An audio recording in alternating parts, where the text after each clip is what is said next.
Welcome, Atlanta United family, to another episode of Resurge to Fight ATL, presented to you by FILA Sports Podcast here. Also giving a warm welcome to all the Charlotte fans that are going to be watching here with our guest from Top Ben Jorge Gonzalez. How you doing, man? How you feeling? What's the vibe you're getting?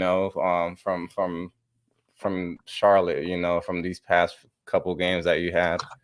It's good, man. I think the vibe is generally it's positive, after our start of three losses in a row. We got two wins. Yesterday we lost, but from an overall standpoint, I think there's a very positive feeling towards the team, more in terms of the way we play and what we're going to do versus how we're actually playing right now. Like, the fan base understands that we're an expansion team as well, and things are just getting started. So I think overall we have a positive vibe here. I think that's probably important, right? Because like in MLS, you've got so much success from some of these franchises that have jumped in immediately. Like you've got Nashville, Atlanta. I mean, more recent ones, but then you have a team like Cincinnati who comes in and it's just the absolute bottom. So like if you can find a middle in between there, I think that's like what's important. But I mean, really, it's just important keeping your fan base, and I think that at least when I've seen some of Cincinnati's crowds, throughout the regular season after they came in, fans started to die down. So long as you can keep that hype going, I think that you guys will be fine. Yeah, I think so too. Especially, I mean, we've had 3 home games so far. The first one, obviously, we broke the record, which was pretty cool. Then the last two, we had an average attendance of about 30,000, which is not bad at all for an expansion team. Well, you guys took off the top, right? Like the top nobody sat at the top, right? It's like was it like a digital screen that's like all around it? It is That's a digital cool. screen that's all around it. Like, when we're there, we definitely don't see it, obviously, but I think they might tarp it for the next couple of games. I've heard some rumors that they may be looking to do that, so we'll see. It might help kind of create the buzz within the stadium.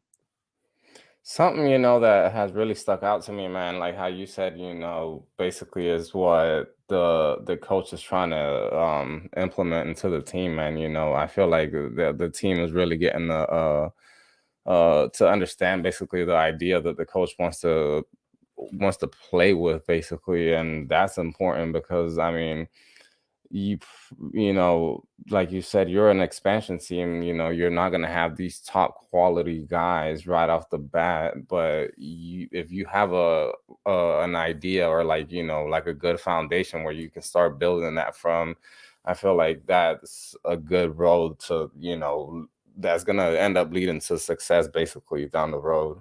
100%. I think excusing yesterday's game, because I think yesterday was by far our worst performance. We looked the flattest yesterday.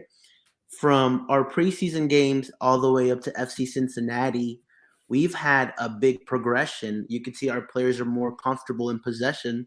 So under Miguel, what he likes to do is he likes to play out the back, and hold possession to find spaces, create combinations, and create goal scoring opportunities up in the final third.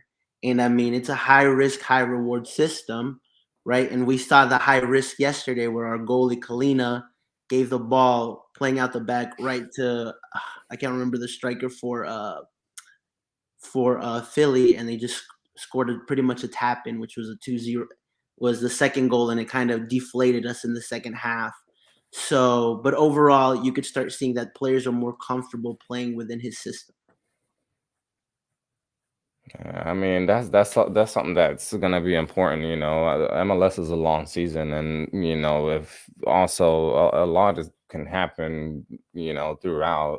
It's a long season, man, and I feel like it's in a good position basically to make things happen.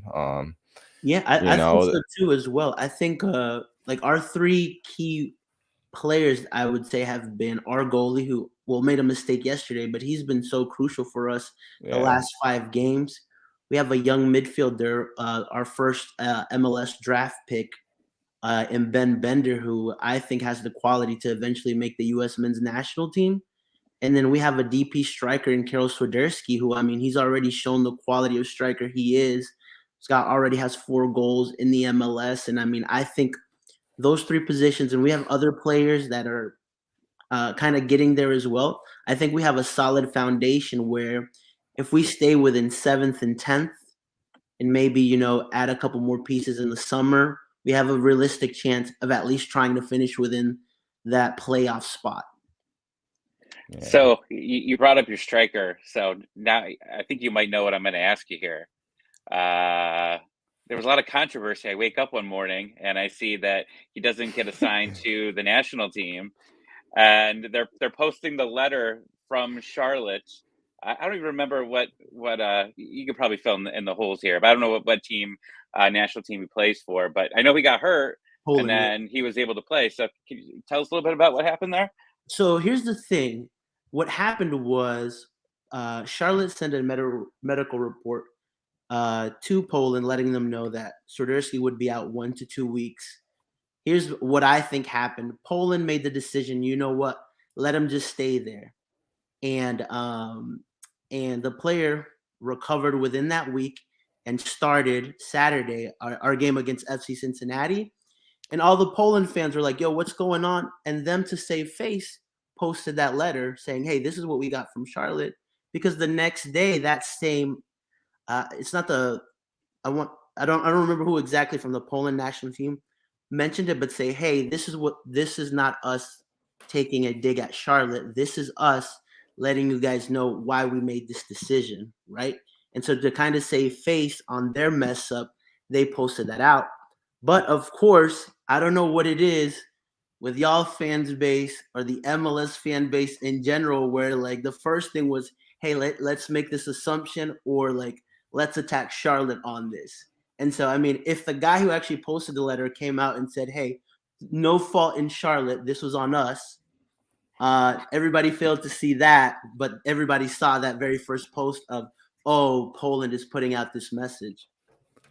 Well, and that's what happens. You know, I mean, MLS Of fans course. are crazy, but national teams are even crazier, and especially Yeah. United States. So, you know, I Yeah. mean, Atlanta gets a new coach every 6 months, right? Lately, and you know, Miles Robinson. I think it was the Frank DeBoer when he came in.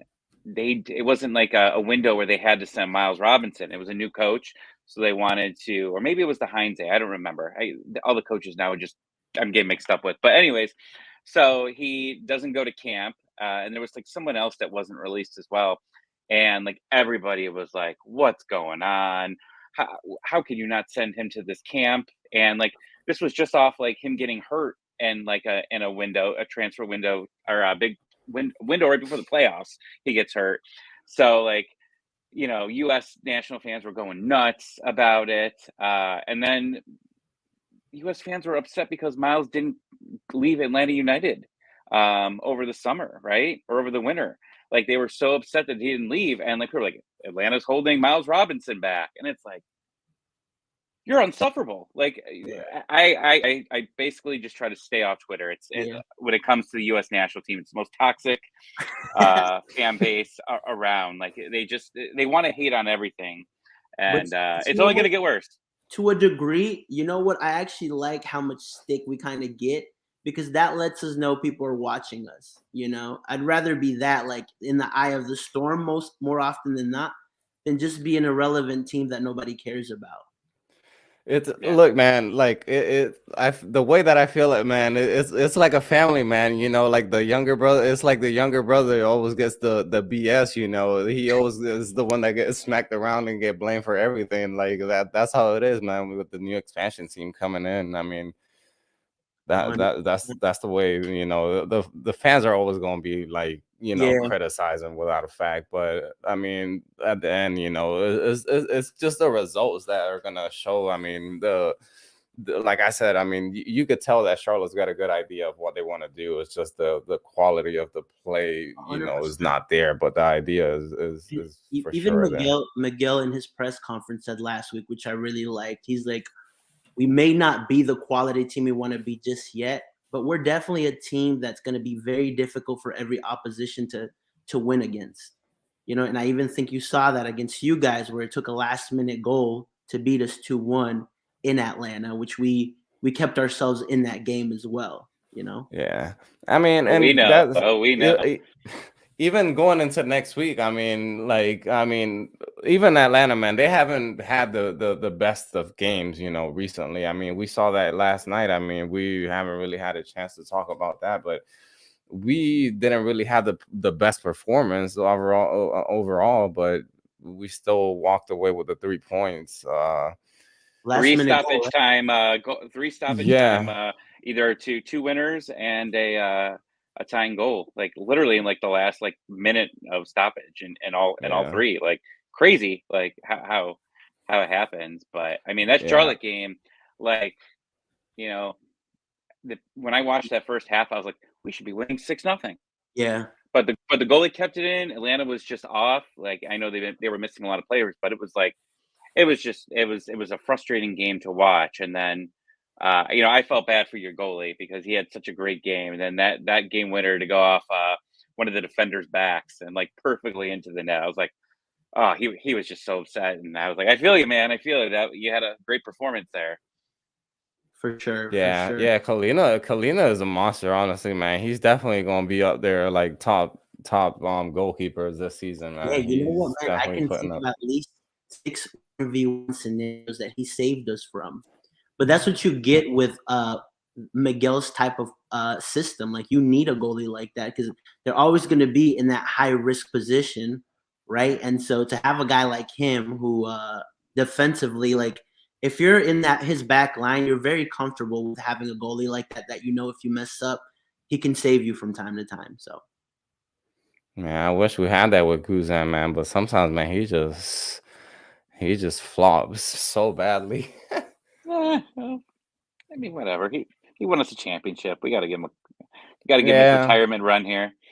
right, yeah. I mean, eventually, man. Hopefully, we gotta find some type of replacement for him. Like, actually, like like a good MLS quality A goalkeeper cheap, that's a gonna. cheap one, not the most Yeah, expensive one in yeah, MLS. That's yeah, that's really what it has. But yeah, I mean, it's got to be exciting for Charlotte. I mean, this is I see at the bottom here. The game's on ABC, which I'm pumped for. I'm going to be in an airport watching it, so I'm excited. But like, I love MLS when the games are on national TV, and like I think you guys were on Fox for the first game of the season, right? yeah, Like that's I feel like it's like big time. Like when you're on like the net, like ESPN's cool, but like when you're on Fox, you're on ABC. It just has a big game time. It's like a big game feel, like I'm pumped to see them. It's good to get MLS out there, right? And like I think this yeah, is important time now because I know baseball is just starting and like the NHL playoffs are starting, but like get as many games on as possible for MLS. We need to build this league and we need to build like rivalries. And, no offense to Orlando fans, but it hasn't been a rivalry. yeah, And I think, they're really trying to, Nashville, they were trying to build it, but they're in the West now. So this is what we got. This is the rivalry, right? Like yeah. this is what we're And building for. And game one did not disappoint. It was an exciting game. right. So if they can put on another good performance like this, both teams, it's just great for the rivalry and it's great for the sport. Yeah, and that's my thing. I'm like, we're 0-3 away, but I'm like, if we can become strong at home, that's where it's gonna matter the most, right? And obviously, we want to pick up wins outside, but I mean, we've played 3 games apart from our first game against LA, where we lost 1-0. We won back to back at home, and we're slowly starting to see. We want Charlotte to kind of be a fortress for us as well. And this is the one thing I know Miguel, in my opinion, doesn't have the team he wants yet. But the great thing is he has an understanding of the system that he wants to play. And if we continue to play that system more often than not, we'll get favorable results even against stronger opposition. yeah. I mean, this next weekend is not gonna be easy, honestly, for Yeah, Atlanta. I mean, I don't see a game where it's gonna be a 3-0 win or something like that. I don't see that. If anything, I see a close game, how it was back in Atlanta, 2-1, 1-0 win. Yeah, I But do too as well, as long as we can stay concentrated in the back, which I mean that's because they're even against Cincinnati and some other opposition, we've given them opportunities to finish, and I'm like, thank goodness a lot of these MLS strikers aren't as great as I thought they were, because some of these opportunities they should have finished better. But I think what you're saying is correct as well. I think it'll be a tight game, and hopefully we come out winners. Did Anton Walks? I know that he was still recovering, and he could have came off the bench against Atlanta. Is he in now? He is. He actually got his first official start yesterday, Okay. and I wasn't too impressed by him, to be honest with you. I mean, yeah. But I mean, he's coming off of an injury, so like it's kind of like a lot of these players. My thinking is in terms of me judging Miguel as a coach, I wanted to see 15 games from him before I actually made a decision on. But I've seen enough to know this is the guy that we need within these 6 games. Now with players, I want to see 5 to 10 games from them to actually make a judgment of what type of players we have, because it's very easy to throw a lot of these players under the bus after 2 or 3 performances. But I mean, it's 28 new players, in a new expansion team, so we have to give them time. yeah, well, it didn't your definitely coach is throw him hard. under the bus? Didn't your coach was the one that said we're screwed, right? He did, man. Honestly, with that quote, he kind of, and I think that was more. It was a very. This is one thing I like about Miguel. He's a very, very clever coach, right? Because him saying that, it does throw the players under the bus. But here's the thing: the Charlotte fan base didn't blame him. They blamed the sporting director. They blamed the technical directors that actually built the team, right? So if we don't do well, the expectation has been there from the coach. But if we do well, it's not because of the team. It's because of our coach is being able to overperform with the team he has. So he's putting himself in a win-win situation, and he's also putting pressure on our department to say, "Hey, I need more reinforcements."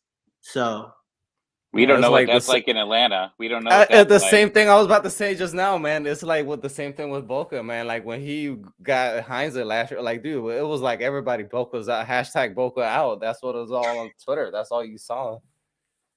that's It's funny. fun. It's fun watching players going after the sporting directors. But I mean, it's what you learn is just MLS and the salary cap is just ridiculous. Like it's just Yeah. it's really hard to understand. Even when they release these, how much people are making, you still can't figure out like what spots you have available, who's this. Yeah. Like I'm glad they're sharing a little bit more information, but still, there's legitimately no way that you could really figure out where you are in the salary cap, And and there's that's stuff what's that I frustrating. see that's so crazy too. Like we acquired Derek Jones from Houston, and we paid them 250,000, but 50,000 of that was money that we let them borrow and that we get back next year. I was like, what?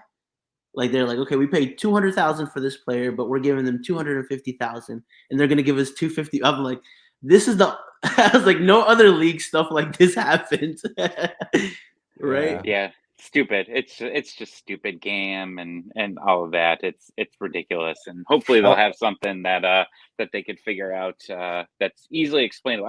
I love looking at salary caps for like the NFL and the NHL and all that. Like trying to figure out like okay they could fit this guy in all this.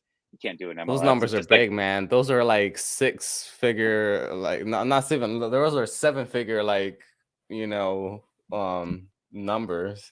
Not like the league couldn't MLS. figure it out. The league couldn't figure it out because Miami had 4 deep or 5 DPs or 30 DPs, a couple seasons ago, and nobody knew until after the season ended. So the league doesn't Yeah. even know what they're doing. Or even allocation spots, man. Like I was like I was reading into that, and I'm like, okay, like I forgot what I saw where it said that like in parentheses, but if we want to change anything, we have the capability to do that at our discretion. I was like, so why even make this a rule, if you can change it at any time? So it's fun. Something that I was actually talking with a buddy of mine about this earlier because I went and like watched the Spurs game earlier, with him, and we're actually talking about the same thing, man. Like, dude, if MLS were to get rid of that, and honestly, at some point they're gonna have to get rid of that whole DP rule, man, because they have dude. You have so many owners in MLS that are able to go out and spend money. I mean, you already see that, I will say in like a good 40% of like MLS, you got both LA teams, Portland, Seattle, you got New York City, well, both New York. You have Miami pulling 30 DPs as well. Atlanta spending money. Charlotte's got a owner that's able to We have spend. the capability to. I don't think we will. But yeah, I get what Yeah, you're I saying. mean, and that's the thing, man. With what that thing League Cup coming up next year, I mean, MLS has to compete with Liga MX, at some point. They're starting to get to that level, but I feel like they're We have no depth on our bench. they have more top teams than what MLS, I feel like they have more teams that are able to compete against MLS teams, and they should change that because you have, like I said, all these teams that are able to spend money, but what you have like Vancouver, Montreal, Cincinnati are teams that are basically, I feel like, holding that rule, or basically why that rule was there.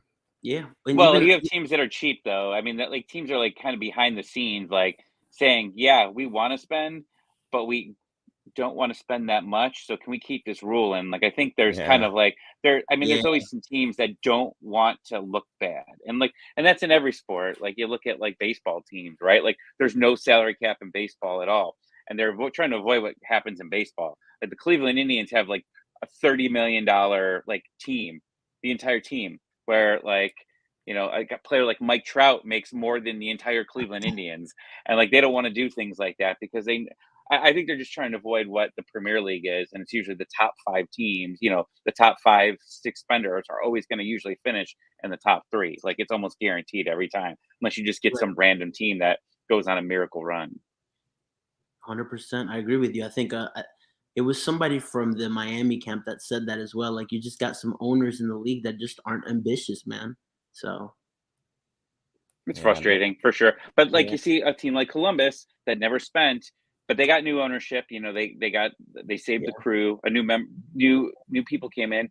They spent the most money they ever, and literally that year they win MLS Cup. Like that's just where the league's at. But I mean, I think Seattle's the best team of understanding how to maximize what you have, and spend, not having to spend too aggressively. Yeah, and they have had that success, honestly, and they have brought that type of caliber players where they haven't been spending a ton of money. We have Josh Simmons over here saying Cronk doesn't even spend for Arsenal, so he wouldn't for Colorado. Yeah, Colorado's another one too that Colorado doesn't spend, but I mean, we saw them they were good. Yeah, last season they were pretty good. Honestly, man, I don't know about Philly, man, but I hate to give them credit, man, but they've been, pretty consistent, but they haven't really made that run to like actually be like in like MLS Cup. We've seen them play or like be up there in those top spots. The one thing I do see from Philly, I mean, they added 2 DP strikers this season, in Ura and Carranza. And it's a team that knows how they want to play. That's why, like, even in our preview, like everybody was hype after our first 2 wins, but I'm like, okay, this is going to be a real test for us. And I didn't see us winning that game. And I mean, we lost it, right? Because it's a team that's had the same coach for 8 years. They know they're going to play that 4-4-2 with the diamond. They're going to be very direct. They just know how they're going to play, right? And they're a team that's very strong at home. So I do see. I think Philly. I mean, last year they had a great run, man. I mean, they lost to the champs pretty much, to New York City FC. So I mean, they had COVID, right? They were the team without that whole thing. Yeah, and it still took NYCFC till extra time to beat them. So that lets COVID killed Philly. I mean, COVID eliminated. Pretty much. So. Yeah, Phillies, man. Philly, like also with the academy Yeah, it's as a good well. point too. Yeah, they've had a lot of players, be pretty successful out of their academy. So where are you guys at in injuries? Like, who don't you have, or you think maybe won't be available? So currently, we don't have Chris Hagart, who's a midfielder that we got, young guy, 21. He had some meniscus issues and he had a surgery, so he'll be out for about 6 to 8 weeks. And a striker that we bought, Vinicius Mello, um, a couple months ago, he still hasn't recovered. It seems like the surgery that they did in Brazil for him, like, ended up being worse than actually helping him. So I've asked about him and like I don't get like a clear when he'll be back. So those are the two that stick out to me right now. Everybody else I think we should have available unless something comes up this week. I mean Swiderski's back 100%. A lot of our key players are will play this weekend.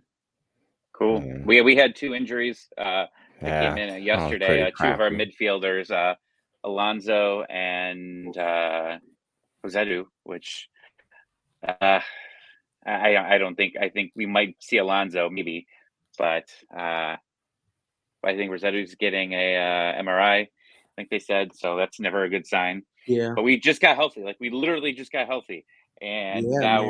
we're our midfield's hurting again. Yeah.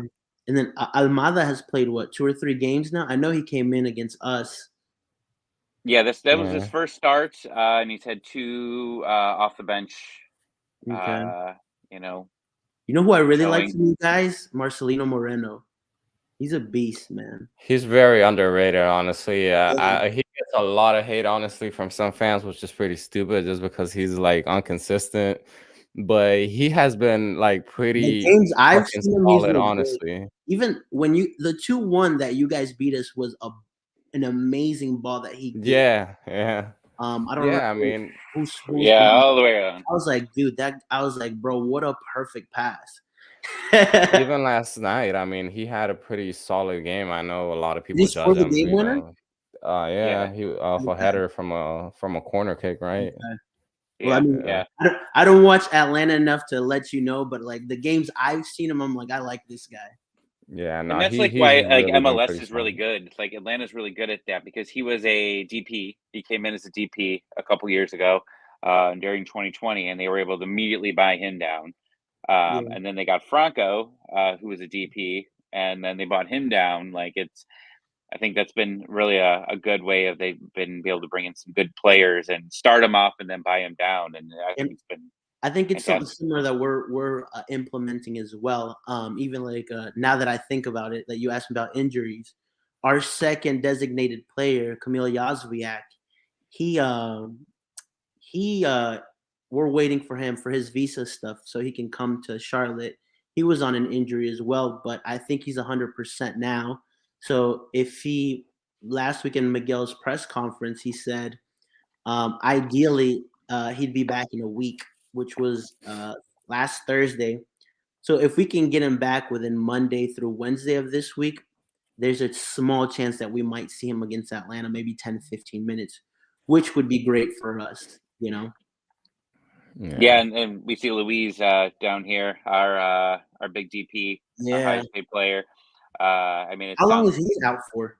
He was supposed to be back after the break, which was the original diagnosis, and Darren Neal said last week that there was a good chance that they were going to take their time with him.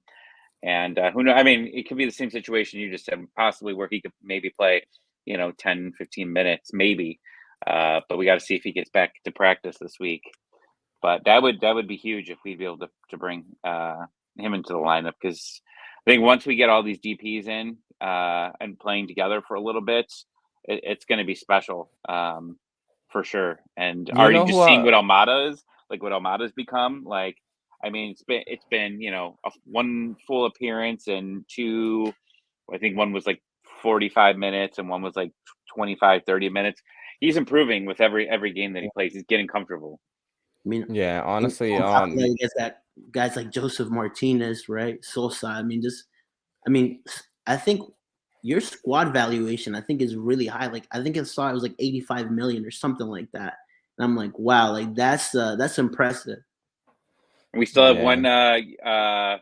U22 spot to fill as well. Yeah, I mean, yeah, you mentioned Sosa as well. I mean, we got him back, recently. He was also out for, from a hernia. Then we had Ibarra also came in yesterday, which I mean, we hadn't seen him play as well for a while. I feel like those guys are gonna get more minutes, with possibly Alonso and Rossetto being, injured. More of Rossetto, Alonso, hopefully, it's not too serious, but with Sosa, I feel like he's gonna start racking up those minutes. Or even Hyman, man, we haven't seen him yet. I mean, I don't know if eventually, he's gonna get some minutes soon. Yeah, they said they're really slow playing that one. We might not see him until I would think we might not see him till May. I think they're really going to try to make sure that he's okay. Gotcha. How do you guys your thoughts on your coach Gonzalo Pineda? Like, what have you seen from him? Has the team improved after Heinze or? You couldn't get worse, and they're hydrated. So like those are like the two positive things, right? Like they got water, Yeah. and your star player isn't threatening to walk out. So like when you don't have those two issues, I think you're way better off. I would say that for us, we always wanted to sign these big coaches, right? And shock the world. We got Tata Martino, we got Frank de Boer. Yeah. I mean, he was kind of a big name. He was a big name a long time ago, and then he sucked for a while. But then Player got wise, yeah, Heinze. he was a big name. Yeah, Heinze. I mean, you're getting these big names, and immediately when they start getting any type of success, I mean, even Heinze already started getting talk about going other places, and he wasn't doing well at that time. Just no consistency. Like it was like a 2-year plan over and over and over again, right? Get your players in, completely change your squad, within a year, and then hope that second year you were going to win a championship, and if not, you're starting all over again, right? Well, Pineda's, I think the plan is him be here long term, him be here, 5 to 10 years. And I think that's what's really needed, I think, in MLS, because Frank de Boer never even watched MLS. He literally said 5 times, I never watched MLS before. Okay. We hired this guy. But no, I think that what he's brought is, healing, which was what this team needed right last year. It seemed like it was a disaster. That's a good way of putting Joseph's it. threatened to walk out. Joseph's there's articles coming out of secret things about Joseph and how he demanded to get sold somewhere, and it was just drama. And Pineda's definitely made the environment different, and I think that's what's really important. I think with the team, and at least with that, you saw the players happy. That's an And undervalued thing, man. Like, especially that, I think that's one thing I see with our coaches, that's really good is, I mean, the guy, is just such a man, he knows how to manage players as well. He brings this motivation factor to them, and he cares for them, which I think is something that's from the players I've talked to, that make their career here, they don't often see that. When you're going into a first team, the coach is up here to them, and the people that I've talked to, they're like, yo, Miguel is so humble, and he treats you this sounds bad, but like a human being, And I'm like, that's pretty cool that your players feel that passion that you have, and they kind of wrap their arms around him. So Yeah, I mean, you definitely want to have that, because going back to what Tommy said, I mean, you have, what the whole thing with Heinz last year. I mean, you definitely want to have that type of coach where, it's more understanding, on the human side more than anything. I mean, that's where you see a lot of these big name coaches, Georgian Klopp, Guardiola, these guys, Bielsa, yeah, guys like that, they look at the player, more than a player. You know what I mean? They look at more of the human side of it, and that's more of the factor that plays into it. And Pineda has obviously had, has played or has changed that factor, after Heinz came in. But uh, if there's one thing, man, that and I mean, yeah, I'm gonna sound like I'm criticizing, but I've kind of, I don't know if it's like a lack of identity, but I haven't really seen, like, especially this beginning of the season, this 6 games of the season or so, that I haven't seen basically like a team identity, so where either they want to play direct, or they want to keep possession of the ball. I understand, not every single team it's the same, they're Yeah. not gonna play against you. You gotta play, or have a different approach to it. But There's no uh you still haven't seen a consistent style of play, right? exactly, and that's something that, what, 2017, 18, and someone 19 with the board, there was a style, of play, whether it was boring or it was, exciting to watch. You just wanted to see some type of, Yeah, consistency throughout. it's a good point. Yeah. Yeah, so I mean, it's gonna be tough, honestly, man. Next week for sure, for Atlanta. Hopefully, man. I hope that a lot of fans show out. I know yesterday I was on Twitter Spaces, and um there was a couple people that said that they were gonna go. And I mean, hopefully, man. There's some good support. I know there was a lot of Charlotte fans that showed up to the game in Atlanta. So Which, to be I'm honest with hoping. you, I wasn't expecting there to be that many. I knew we were gonna take a good crowd, but I was impressed because we had just, I mean, like, a lot of us traveled to Charleston to watch the team play. Then there was a big crowd that went to DC, right? Then at home, and then like another away trip, like back to back. Like, I'm like, dude, this is getting expensive for a lot of people, but we still showed up in numbers, which I was pleasantly surprised by. Yeah.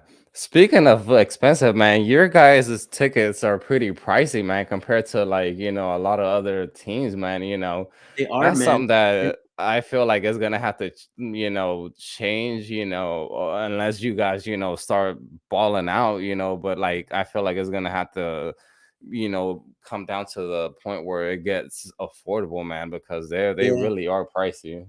That's the one thing that we criticize the club the most. Like, they lost an opportunity there, especially, I mean, first of all, we're the only teams with PSLs, which to me is wrong in general. We've had conference, you have no idea how much we've pushed against that, but at the end of the day, like, I mean, the club's averaging the 30,000 that they said they would. They sold out the first game. So I'm like, okay, like, how much more can we talk about it if, like, they're getting the numbers that they said that they would get, right?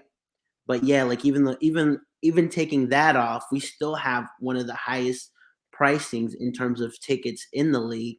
And I hope they do change it, man. Like, now it's more of a hope, whether it's more of a hope from our and then it might actually happen. Because if I think if they were priced the tickets more, uh price them better, we could see it instead of having 30,000, maybe 35 to 40,000 people show up for our games. Do the Yeah, Carolina Panthers have PSLs as well? Yeah, they do. Okay, so And the Falcons have PSLs, and you'd say, well, okay, if the fans don't show up, like maybe they'll get rid of them. The fans haven't been showing up for the Falcons for years, man, and yeah, it's not gonna yeah, it I doesn't know. go away. It won't go anywhere. I know the PSL side won't go anywhere, but hopefully the ticket pricing may be decreased. That's something I'd like to see. But even, like, if you're a Panthers fan and you have PSLs for Panthers and you're a Charlotte fan, you still have to buy another PSL. So it's not like you can use your same PSL, Yeah, which is yeah, crazy. yeah, that's ridiculous. Like trying to, if you wanted to, you'd have to double up on PSLs to go to. Yeah, Yeah, that's crazy. That's silly. At least Atlanta didn't do that for soccer. If they would have done that, that definitely would have caused some major issues. So at least they were smart on that. yeah. 100%. I mean, here, I mean, like, yeah, like from a perspective, we're getting screwed. But I mean, they're making the numbers that they said they're making. So I mean, like, they're putting money in their pockets, which at the end of the day, this is a business, unfortunately. But like, yeah, like the fans from that perspective, in my opinion, we're still getting screwed there. Yeah. Yeah. I mean, PSLs are a thing that I think have been mostly going away across sports, but every once in a while you got these teams that just love to keep it and think that it's just an extra source of money. Yeah. Uh, well, I don't know if you guys want to add anything else or, any questions, jumping into next week's game Got a prediction? or Let's do predictions here. score wise, man. I'll say What is it? Atlanta wins 3-2. That's what I say. I'll say there'll be a good bit of goals in that game. Okay. I'll go the opposite. I think it's going to be a tight game, and I think we win it 1-0. I think the players are going to be up for it, especially coming out of this loss. Hopefully, we play. I want to see us continue to play. The 2 games we've won, we've played a 4-4-2, and we've had our most excellent football there. So hopefully, we see that again against you guys, and I think we'll win 1-0. What about you, Tommy? Oh boy. I see this team improving. I see Atlanta improving a lot. Charlotte struggled, but I think last time I guess 3-0 was going to be the score, and then obviously we had that tight game. I'm gonna stick with it 3-0 Atlanta. Oh wow! Okay. I That's think pretty Joseph bold. needs to get going here at some point in time, and Yeah. I think that we're seeing.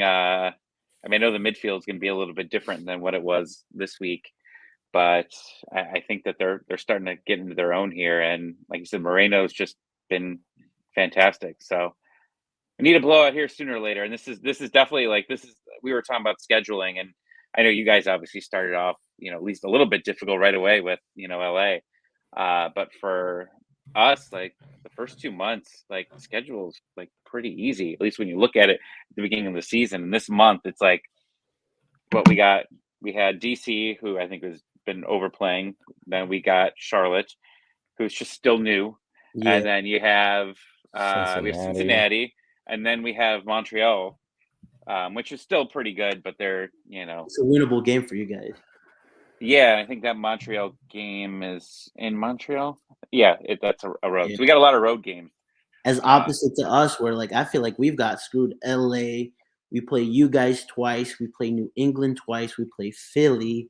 After you guys, we have to go to New England, then Orlando away as well. And so the only game I really saw us winning out of those first 5 was Cincy. We actually ended up beating New England as well, so which is great. Right. And I think there's like an MLS stat that like every expansion team, the average point base after 10 games is about 10 points, which I was like, okay, like we're already ranging within that average, which is fine to me now, especially when our coach at the beginning of the season says we're screwed, right? Yeah. So, and we can't be any worse than Miami. Miami looks horrible. Yeah, Yeah. they're Cincinnati 2.0 without a doubt. It's crazy how like the height for Miami, and it was like Beckham, Beckham, Beckham, Beckham, like it's Yeah. shoved down your throat. And then they were bringing in all these players, and they were saying they're going to be fantastic. Here's what we're going to do: we're going to get Messi in a couple years, maybe, and the insanity. And they have just been one mess up after another. Like Yeah. I mean, like people give a lot of trash to Cincinnati, and I know they've been not good, and they've had a lot of drama and a lot of coaches. But I think Miami is just. I mean, they have a little bit more success on the field, but off the field, I think Miami is way worse than what Cincinnati is right now. 100%, man. I mean, Uh, that's the one thing that I see that we've actually done well in terms of like, okay, like ever since the beginning, Charlotte always said before we even had a coach, this is the identity we want to have is possession-based attacking football. What did we do? We went ahead and got a coach that plays that type of style, right? And even the coaches said, if I'm here for the 3 years that they set, they're telling me my objective is to take this team from where it's at to a competitive team that can compete for titles, right? which I'm like, okay, there's a clear path of what they want to do. Do they have the players yet? Not yet, right? But at least I can see what we're trying to do. Versus Miami, I just feel like it's a nightmare, right? Like they have quality players, and I'm like, first of all, your first issue was giving Neville the job, right? Like, what kind of qualifications did he have to be a coach? And not only that, like in the MLS, like this is one of the most complicated leagues to coach in, with all the things that you have to understand that go into actually coaching in this league as well.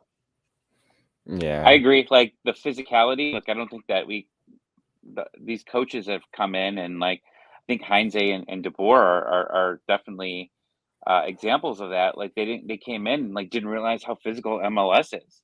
You know And what? like, you know, they get fouled, like players are getting fouled and like they're like and like I get it, like I understand, but like we've been watching MLS for a while. We know that this is what it is. We know that these refs are garbage, right? Like they're I don't even want to get started on that.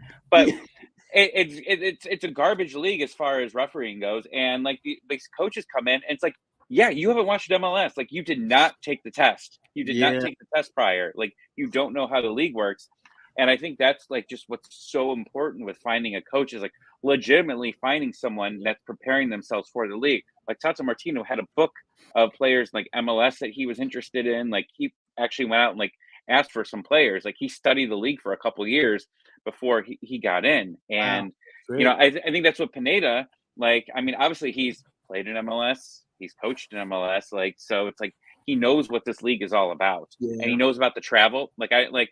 I think one of the coach, I think it was DeBoer, was like, I can't believe we have to travel so much. And they went to Seattle and he was like blowing up about having to go to Seattle. It's like, yeah, this isn't the Premier League where you just take a train, you know, down the street to go to your next game. Like, you're going on a 4-hour flight, man. Like, Yeah. Right.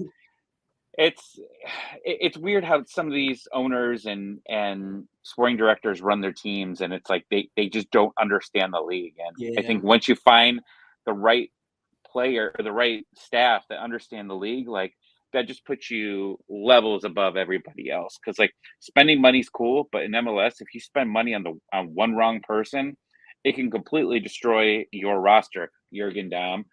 And I mean, it's just like what it is, and like that, you know, like that's what Atlanta United, like they threw a ton of money at Emerson Hyman, and I like Emerson Hyman, but like he was injured for a year, but it was a lot of money for him, right? And like whenever the salary list comes out, like every franchise is like looking through that list, trying to find someone to be pissed off about because, you know, like Zardes, you know, when Zardes before they won a MLS Cup, people didn't know he was a DP at the time, and people were flipping out that he was a DP because they didn't know. Like Columbus never announced it.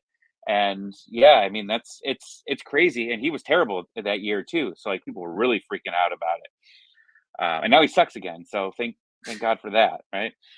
Right. But I mean, it's just the league is in general. You need to have a smart sporting director, and right now Atlanta doesn't really have one. I don't think. I think to a point he's okay, but I mean, yeah, if you don't spend money the right way or you sign some crazy contracts, it's going to kill you. Right. Yeah. Well, I think we're gonna wrap it up, guys. Thank you, Jorge, for coming on here, man.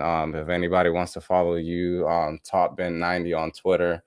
Right. Tommy, Go Ducks. What's your Twitter, man? I forgot your Twitter. Let's go Ducks 96. Yeah, let's go Ducks 96, man. Yeah, and come hang out with If, us on Twitter Spaces on Jersey South Soccer. We do it after every game. So yeah, man. keep it. Anything else you want to add, Jorge, before we head out, man? Nah, man. I appreciate you guys having me on, man. I look forward to this game coming up, and I look forward to continuing to change that perception that Charlotte gave at the beginning, where people just thought we were going to be another Cincinnati.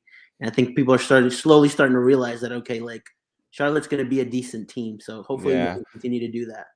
Yeah, hopefully, man, because like how even Tommy was saying earlier, man, Orlando ain't shit, honestly, man. We need actually a good rival that's gonna, put up a good Yeah. game, and it's gonna give up, it's gonna Yeah. be a good entertaining game. We want to see like a freaking El Tráfico, you know, from LA, Yeah. like 4-3 games, you know, like those type of games are gonna give you that type of emotions, you know. And that only helps the league. If you have a strong Exactly. Atlanta and a strong Charlotte, you're like, okay, like I kind of want to watch that game because you know these are two really good teams that are about to play each other, developing a rivalry, continuing, especially like how close we are. Only in the MLS you think 4 hours is close, right? Yeah, I know, right? Freaking like 300 miles away is like close. Oh, this is a close match. We can make it. Yeah. Yeah, man, but it'll definitely, man, it'll start getting better, man. It'll definitely start getting better for you guys, and you know, definitely for for the league, it'll help as well, and it'll be entertaining to watch, for the upcoming games. Who knows, man? We'll maybe cross paths, in the U.S. Open Cup or something like that. Yeah, that'd be good Open too, Cup man. game. Yeah. So, all right, man. Thank you, Jorge, for your time, man, being on here, and Tommy, you too, man. Hey, have fun on your vacation, dude. Oh, thank you. Yeah, got a Yeah, little Where you man. delayed, headed but yeah, to? I'll be going to Orlando. So Oh, nice. for a couple days. So I guess I'll be on Sunday. I'm traveling home, so I'll be at a bar airport watching this game. I'm glad it's on ABC. Like that was my thing. I was like, oh, cool. I could actually watch this at the airport. Nice. Yeah. All Yeah, right. Well, I'm dude. gonna go watch WrestleMania, guys. So I'll see you All later. right. Cool, dude. All right, man. Thank you, Jorge, man. Take care. See ya. Bye-bye. All right, dude.